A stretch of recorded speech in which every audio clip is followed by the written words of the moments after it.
Long ago, in a time when kingdoms were measured not by loyalty, but by calm, there lived a king. His land was peaceful, his people fed, and his courts orderly. But behind the polished palace walls, the king carried a quiet unease. He was a good man, everyone agreed. He listened patiently and ruled without cruelty. But goodness alone does not protect a kingdom. The king knew this truth better than anyone. While his heart was kind, he lacked the sharp edge of foresight that separates good rulers from great ones. Decisions weighed heavily on him, and he trusted far too easily.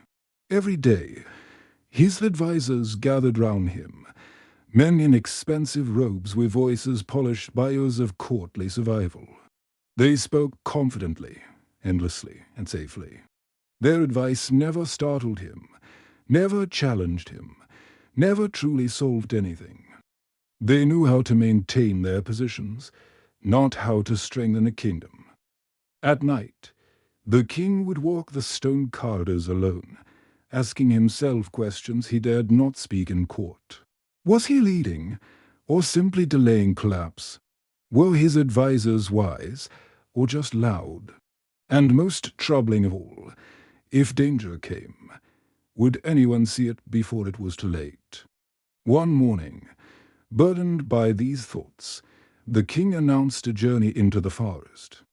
Officially, it was a hunt. Unofficially, it was an escape. He hoped that nature, untouched by politics, might offer the answers men could not. As the royal party rode deep into the woods, laughter echoed between the trees. For a few hours, the king felt lighter. But as the sun dipped and the return journey began, something unexpected caught his eye. Under a massive, ancient tree sat a young man. His clothes were worn, his hair uncombed.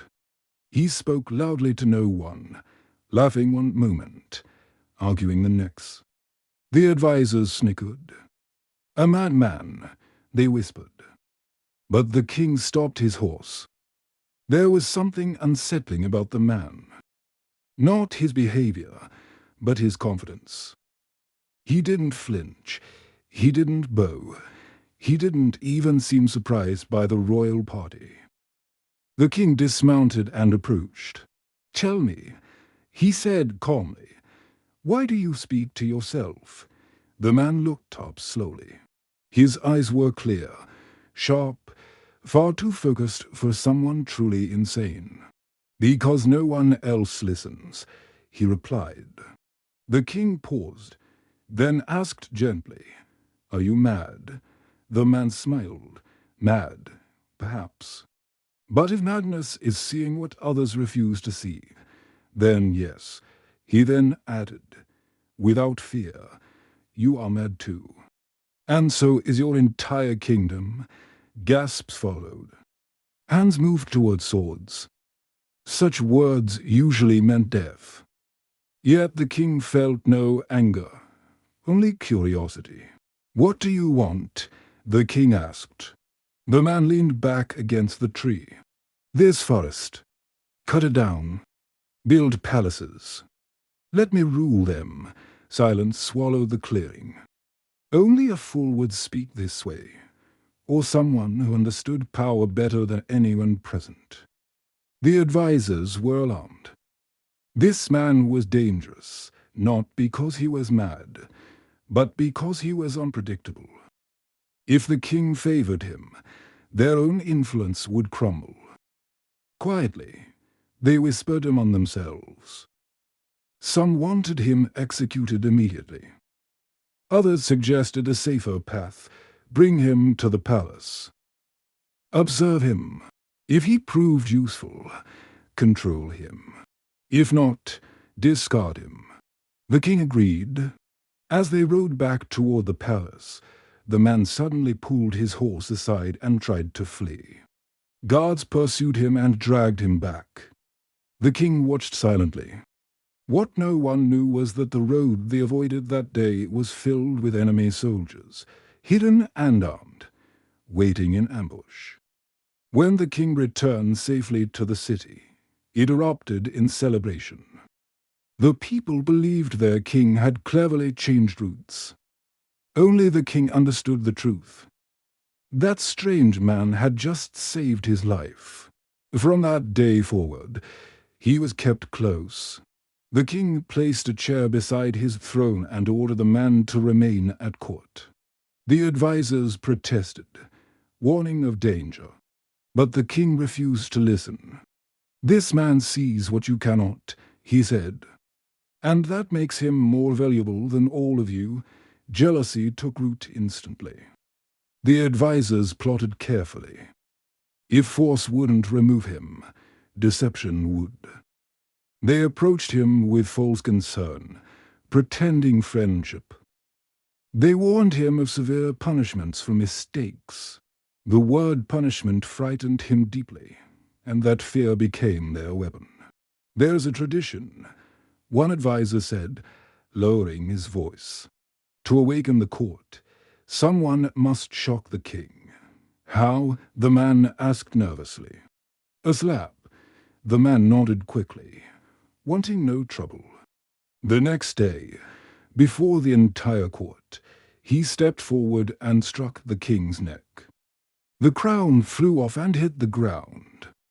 From beneath it crawled a deadly scorpion. The king froze. Had the crown remained on his head, he would have died. He embraced the man publicly. Gratitude replaced shock. The advisers trembled. They tried again. This time, they told him to pull the throne as the king sat. Once more, disaster turned to salvation. The throne's leg was already cracked. The king narrowly avoided a serious injury. Again, the man was praised, promoted, elevated. Each trap only strengthened him. Each scheme exposed the advisers further. Eventually, desperation drove them to treason. They contacted a neighboring kingdom, promising betrayal and an easy victory. War was declared, and the madman was appointed general of the king's army. On the battlefield, fate intervened again. A lion attacked the enemy king. Instead of striking, the general saved him. That single act of honor ended the war before it began. The traitors were exposed. The man's name became a legend, and those who once laughed at him understood too late. Destiny does not announce itself loudly. Sometimes it arrives disguised as madness. The war had ended without a single battle, yet its consequences reshaped the kingdom. As the army returned home, people lined the roads, whispering the name of the man they once mocked. Some called him brave, others blessed. A few still called him foolish, but now they said it quietly. Power has a way of changing the volume of truth. The man himself seemed unaware of the storm he had become. He rode back with the same calm expression, as if saving kings and stopping wars were ordinary events. When the palace gates opened, the king ordered an immediate court. The air in the marble hall was different. The advisers stood in their familiar places, but none of them felt secure. The king rose and spoke clearly. "This man," he said, placing a hand on the general's shoulder, "is no longer only my commander. From this day forward, he is my family." The words fell like thunder. The advisers understood what had happened. Power had shifted, not through violence, but through destiny. Time moved forward. The man who once sat under a tree speaking to himself now made decisions that affected entire regions. Yet authority did not harden him. Success did not poison him. He remained simple in thought and honest in action. When he didn't know something, he admitted it. When he made a mistake, he corrected it. People began to trust him, not because he was perfect, but because he was real. The king's daughter had watched all of this quietly. She had grown up among powerful men who spoke loudly and promised much. But this man was different. He carried power without needing to prove it. Over time, her respect turned into affection. Their marriage was simple. The people celebrated not because of royal tradition, but because it felt right. For once, the crown had followed character instead of blood. Years passed. The kingdom prospered, secure and at peace. The advisors who once plotted learned a hard lesson.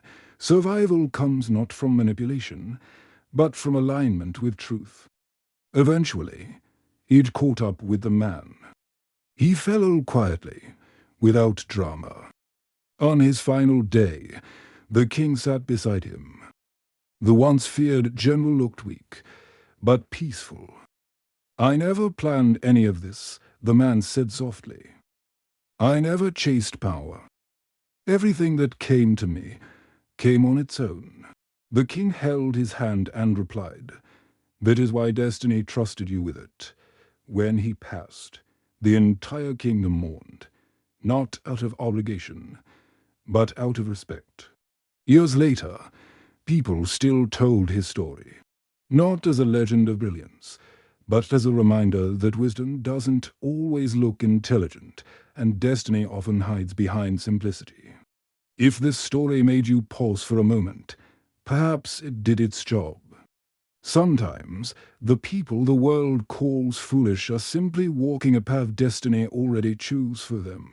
If you enjoy this story, please subscribe to my channel and like this video. Thanks for watching, and see you in the next episode.